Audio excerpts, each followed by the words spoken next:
আসসালামু আলাইকুম। আমি সাধারণত এ ধরনের লাইভে আসি না। আসার চেষ্টা অ্যাভয়েড করি অনেক রকম কন্ট্রোভার্সি থেকে দূরে থাকার জন্য।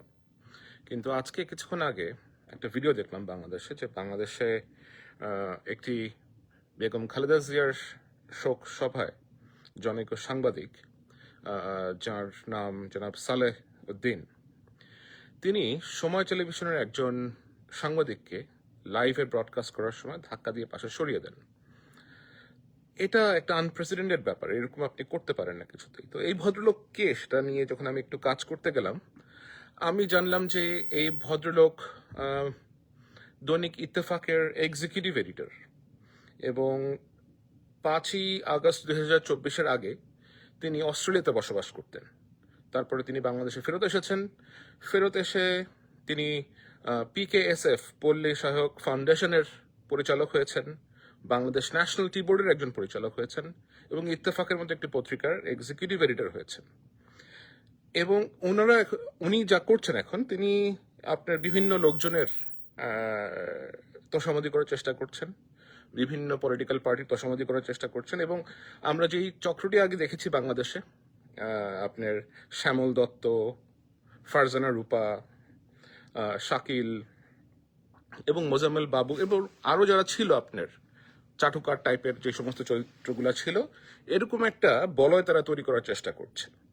এই ধরনের যারা লোকজন আছে, এরা কিভাবে এখনো মূল ধারার যে পলিটিক্যাল পার্টিগুলো আছে এদের কাছে গিয়ে অথবা এদের সাথে মিশে এ ধরনের ফায়দা নেওয়ার চেষ্টা করছে, সেটা আমার এখনো ঠিক বোধগম্য হচ্ছে না। এবং তারা এটা কেন করছে, কি কারণে করছে,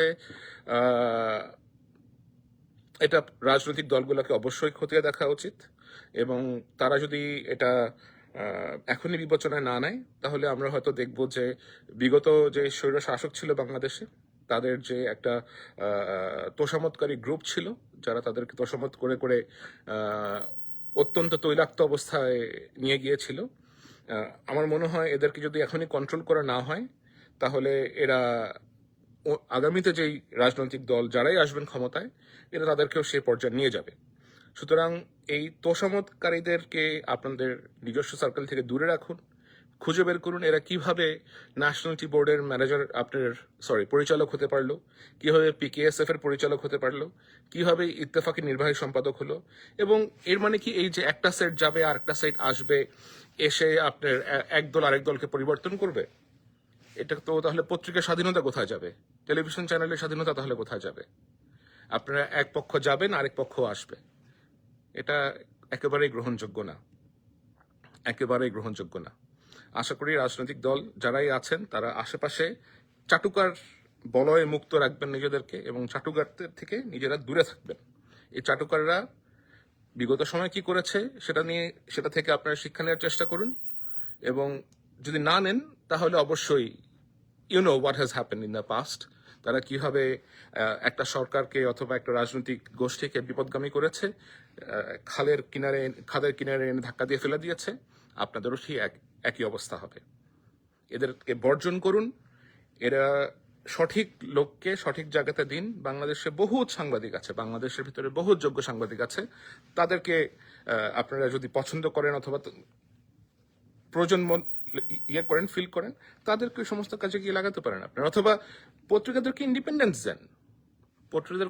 পত্রিকাদেরকে ইন্ডিপেন্ডেন্স কেন দিচ্ছেন না? প্রেস যদি ইন্ডিপেন্ডেন্ট না হয়, তাহলে তারা কাজ করবে কিভাবে, তাই না?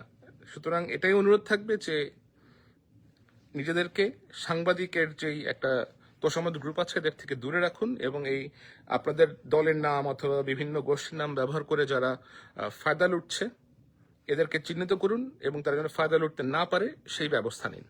ধন্যবাদ। আসসালামু আলাইকুম।